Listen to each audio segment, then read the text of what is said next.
but he's continuing to just break records, leave people with their jaws wide open.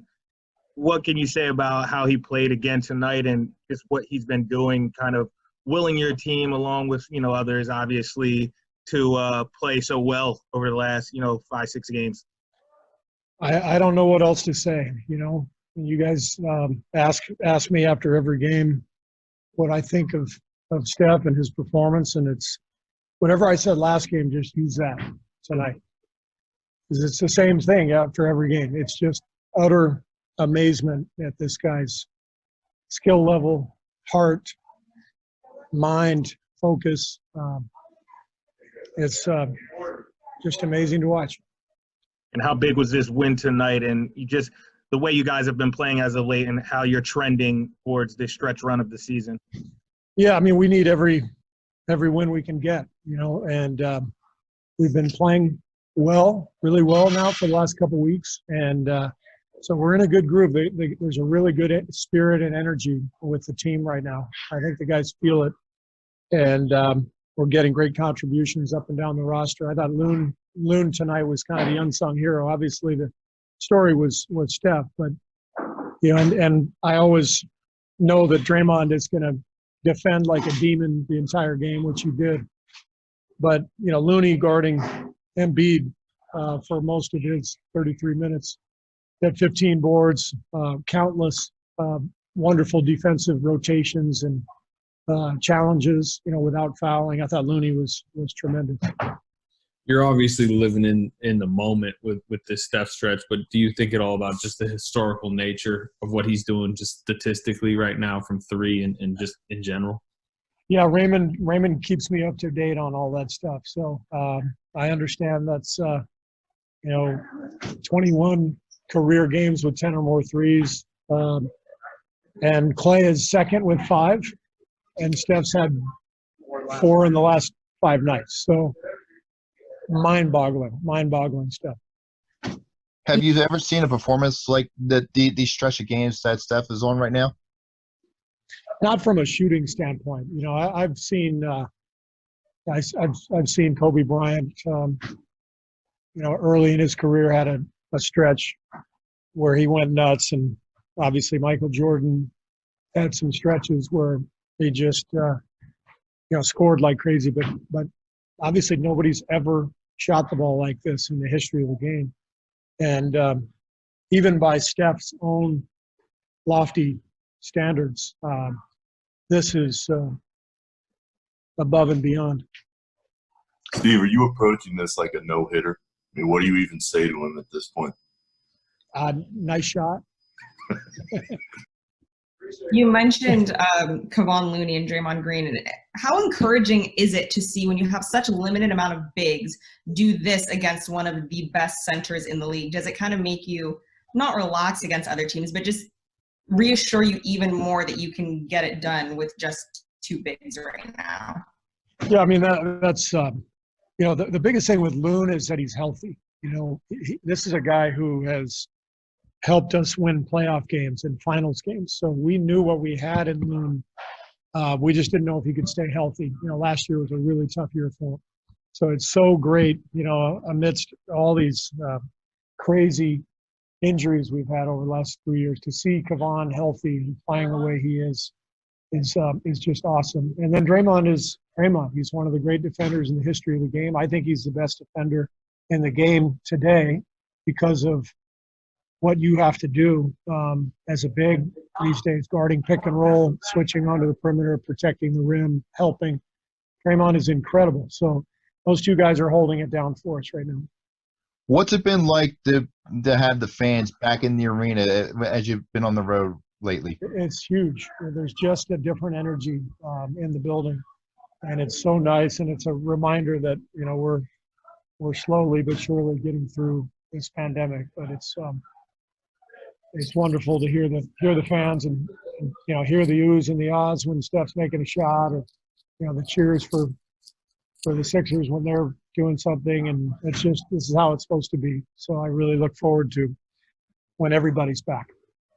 How do you think you see the Sixers going forward the rest of the season after playing them twice? Sixers? Yes.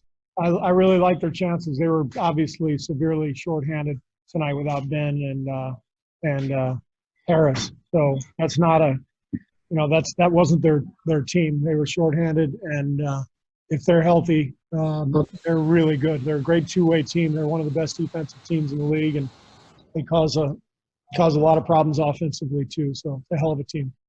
Steve, how do you feel as the coach when you see a defense that's deciding not to double Steph? Well, it's it's easier said than done, Marcus. And I just when you commit two to the ball against Steph, you have to do it at half court.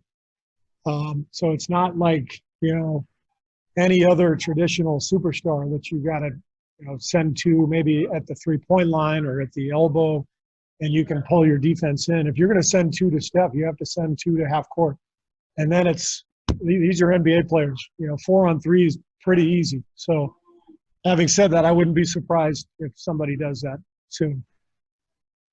How did you like the element of Kelly off the bench tonight and how he contributed? I thought Kelly was great. He stayed ready. He brought energy. He used his athleticism and his length, made some good defensive plays, and he was good. Especially for having missed the last couple of weeks. So it's good for him to get his legs back. Steve, you've seen different players in different sports sort of run roughshod over their sports. I mean, Tiger in golf for a while, Usain Bolt in track. But what Steph is doing as coach, you're watching this in live action. Have you seen anything like that, even in any sport, where somebody's just making a mockery of the opponent at times? Michael Jordan. In the last 20 years, anybody? Okay. Since MJ, probably not like this. Steve, Go ahead, Melissa. Oh, thank you. Do you even bother giving Steph the game ball anymore?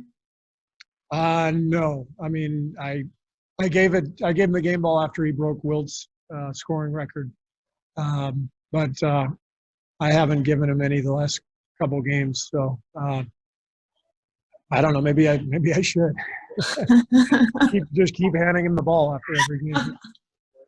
Steph was, obviously he's coming in with the ankle injury, and also like his first quarter, I think first 60 minutes, misses a few threes. I think he had 3 or 4 turnovers. Are you sitting there thinking like, this might be an off night at all in a moment like that? No.